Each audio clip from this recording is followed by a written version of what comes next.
News 18 की digital नशियात में आपका खैर मकदम। मैं हूं अयूब खान के साथ मुदस्सिर कादरी। नाज़रीन, आज दिन के हवाले से बड़ी और अहम खबरों की बात करेंगे तो सबसे बड़ी खबर यह है कि उमर अब्दुल्ला की क़यादत वाली सरकार के 1 साल मुकम्मल होने पर अब बीजेपी जो है लगातार उमर अब्दुल्ला पर वार कर रही है। बीजेपी का ये कहना है कि ये सरकार जो है हर महाज पर नाकाम हुई है। जो वायदे किए गए थे, जो मैनिफेस्टो था, जो एजेंडा था नेशनल कॉन्फ्रेंस का, उस पर खरा उतरने में बिल्कुल उमर अब्दुल्ला जो है वो नाकाम हो गए हैं। और बीजेपी का ये इल्जाम है कि ये सरकार जो है जिस तरह से लोगों को वोट बटोरने के लिए वादा दिया गया था, चाहे एम्प्लॉयमेंट एवेन्यूज पैदा करने की, फ्री जो गैस सिलेंडर्स है, फ्री इलेक्ट्रिसिटी है, तो हर लिहाज से उमर अब्दुल्ला की क़यादत वाली सरकार जो है वादा पूरा करने में नाकाम हुई है। हालांकि उमर अब्दुल्ला की क़यादत वाली सरकार ने कुछ अहम इकदाम भी उठाए हैं, जिसमें महिलाओं के लिए यानी कि ख़वातीन के लिए फ्री ट्रांसपोर्ट सर्विसेज शामिल है और कुछ एक ऐसे प्रोजेक्ट्स जो कि अवामी हित में है। लेकिन इसके बावजूद भी लगातार हम देख रहे हैं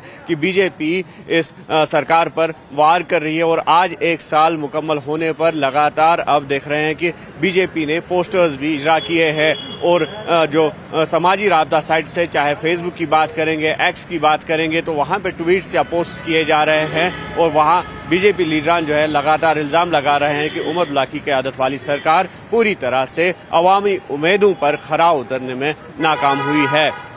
और साथ ही साथ अगर जो नेशनल कॉन्फ्रेंस की हरीफ जमातें हैं, जैसे पीडीपी की बात करेंगे, जम्मू कश्मीर पीपल्स कॉन्फ्रेंस की बात करेंगे, जम्मू कश्मीर अपनी पार्टी की बात करेंगे, तो इन जमातों के लीडरान भी लगातार उमर अब्दुल्ला पर वार कर रहे हैं और कह रहे हैं कि जो सरकार ने वादे किए थे वो वादे कहीं न कहीं वफा साबित नहीं हो रहे हैं। और पीडीपी यहां तक कह रही है कि दफा 370 और 35A के एजेंडे पर जो है लोगों ने नेशनल कॉन्फ्रेंस को वोट दिया था और जो ही नेशनल कॉन्फ्रेंस इक़्तिदार में आई तो 35A और 370 जो आर्टिकल है उस पर भी जो है उमर अब्दुल्ला की क़यादत वाली सरकार चुप्पी साधी हुई है और इन दोनों मुद्दों को कहीं न कहीं जो है दफन किया गया है नेशनल कॉन्फ्रेंस की तरफ से। दूसरी बड़ी अहम खबर यह है कि जिस तरह से अब जो बायपोल्स है जम्मू कश्मीर के, चाहे बडगाम असेंबली कॉन्स्टिट्यूएंसी की बात करेंगे, नागरोटा कॉन्स्टिट्यूएंसी की बात करेंगे, तो वो तारीखें जो है पोल डेट्स जो है नजदीक आ रहे हैं और ऐसे में आज जो है एक काबीनी कमेटी जो है सरकार ने बुलाई है और जिसकी क़यादत बज़ात खुद वज़ीर आला उमर अब्दुल्ला कर रहे हैं। और ये बताया जा रहा है कि सिविल सेक्रेटरीट में ये काबीना की अहम मीटिंग जो है, अहम इजलास जो है वो आज सपहर मुनक्कद होगा और जिसमें कुछ डिसीजंस जो है वो लिए जाएंगे। और इन अहम फैसलों में ये भी बताया जा रहा है कि जिस तरह से लगातार एमएलएज की जानिब से डिमांड किया जा रहा था कि जो CDF है यानी कि कॉन्स्टिट्यूएंसी डेवलपमेंट फंड, तो उसमें जो है मजीद तौसी की जाए और 3 करोड़ जो कि एक हदफ था, जो कि एक रकम होती थी एक MLA के लिए कि वो अपनी कॉन्स्टिट्यूएंसी में खर्च कर सकता है और ये सरकारी फंड जो है इसमें बढ़ोतरी की मांग जो है लगातार MLAs की तरफ से की जा रही थी। और अब ऐसा सुनने में आ रहा है कि आज सरकार जो है बाज़ाब्ता तौर पर यह ऐलान करेगी कि जो ये फंड है, जो CDF है, उसमें मजीद तौसी की जाएगी और 3 करोड़ से लेके अब ये फंड जो है 4 करोड़ जो है बन जाएगी और 4 करोड़ रुपया जो है हर एक असेंबली मेंबर को मिलेगा अपनी अपनी कॉन्स्टिट्यूएंसी में खर्च करने के लिए, ताकि जो डेवलपमेंटल पेस है इन कॉन्स्टिट्यूएंसीज में उसमें मजीद सूरत लाई जाए। तीसरी बड़ी खबर यह है कि जिस तरह से राज्यसभा पोल्स की अनाउंसमेंट के बाद अब नेशनल कॉन्फ्रेंस और बीजेपी जो है आमने सामने आ गई है और महज ये 2 पार्टियां हैं जिनके उम्मीदवार अभी जो है राज्यसभा पोल्स के लिए नॉमिनेट हुए हैं। और ऐसे में लगातार जो है सियासी उथल पुथल देखने को मिल रही है और सियासी गहमा गहमी भी काफ़ी देखने को मिल रही है।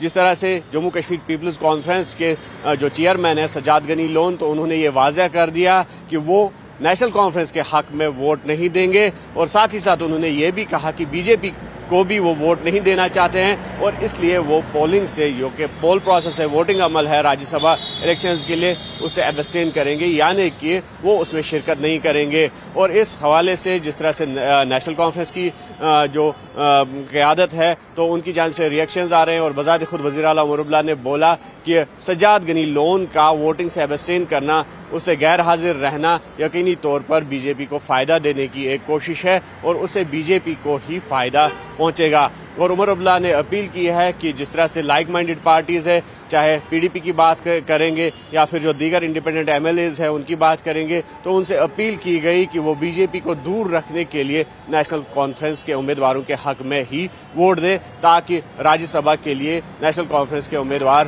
جو کہ نامزد کیے گئے ہیں وہ راجیہ سبھا پہنچے اور وہاں پر جو ہے کشمیر کے ہت میں کشمیر کی آواز بن کر وہاں پہ کام کریں گے۔ اور لگاتار ہم دیکھ رہے ہیں کہ سیاسی گہما گہمی جاری ہے، اور ایسے میں جس طرح سے